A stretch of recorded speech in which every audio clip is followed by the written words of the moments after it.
Hi everyone, it's been a while that I've posted anything on my YouTube channel. Sorry. I'll try to be more regular. Today I wanted to share some mistakes I have been witnessing as I go to see or judge or groom the girls for various beauty pageants. And one of the biggest mistake I want to talk about today is about your voice. And your voice is used in introduction as well as in question and answers and during your interviews. So how do you use your voice? How do you answer your question? A lot goes into it. Many people say, I answered so well, why didn't I win? But you forgot to see in between the lines. So today I will be sharing 5 important things you must keep in mind when you are speaking. So the first thing we need to understand, when we speak, what do we use? It's a combination of 3 things. That is your mouth, your larynx and your lungs. And all 3 parts actually play a very important role in making your voice stronger, in making your voice more expressive. And how all these 3 things work together is up to you. You need to practice, you need to sync all the 3 things together so that when you speak, your breath, the movement of your mouth, the movement of your larynx and the airflow brings out the sweetest and the most beautiful voice ever. For so many of us, we don't use our jaw muscle, or sometimes we use our jaw muscle but we don't use it properly. It's little tight here and there. When we talk about the tongue movement, sometimes the tongue is locked somewhere. And many people only breathe through the chest. Lungs are so huge that they go and touch almost the top of the diaphragm. So the first thing you need to learn is to use diaphragmatic breathing. Diaphragm is like a parachute which is just under your lungs, and the air hits there and then comes up, hits there and comes up again. So first you need to understand and learn yogic breathing. Then you need to learn some voice exercises through tongue twisters. And third thing you need to do is to loosen up your muscles by exaggerated movements of your mouth, or as you can in other words call it, mouth yoga. So it's a combination of these 3. So first thing, that because we don't use these muscles so well, they are not so well practiced. So first thing is to work on coordinating all these 3 things together. So pick up some tongue twisters which are, start with the easy and then go to some complicated ones. The easiest one which I can tell you is unique New York unique, and do it with exaggerated movements. Open your mouth, don't worry who's looking, who's not looking, you work on your voice. So unique New York unique.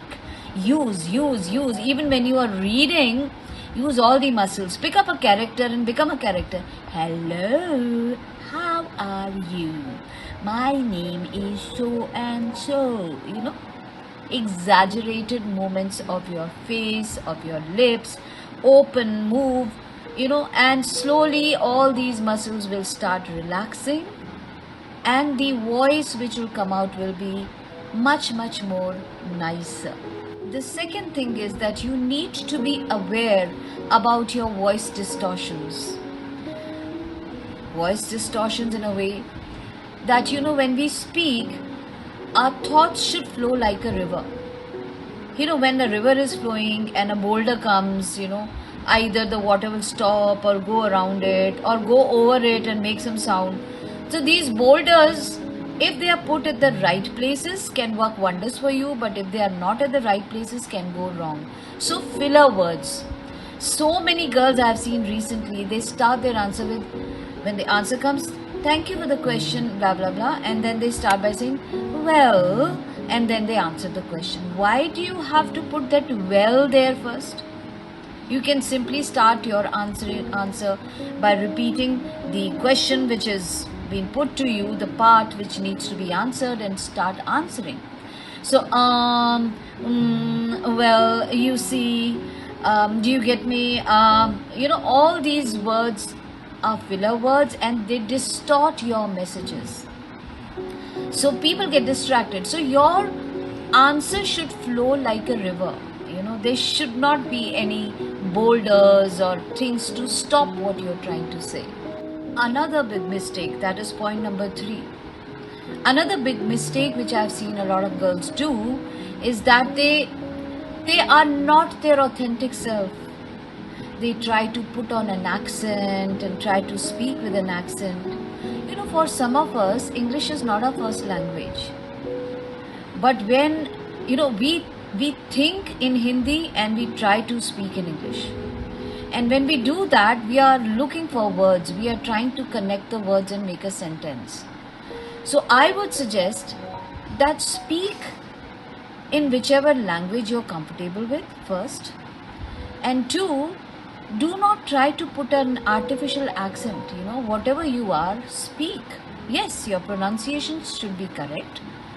There you cannot go wrong. But whatever is your dialect, the way you speak, speak. Don't try to behave as if you come from abroad and you put on that accent.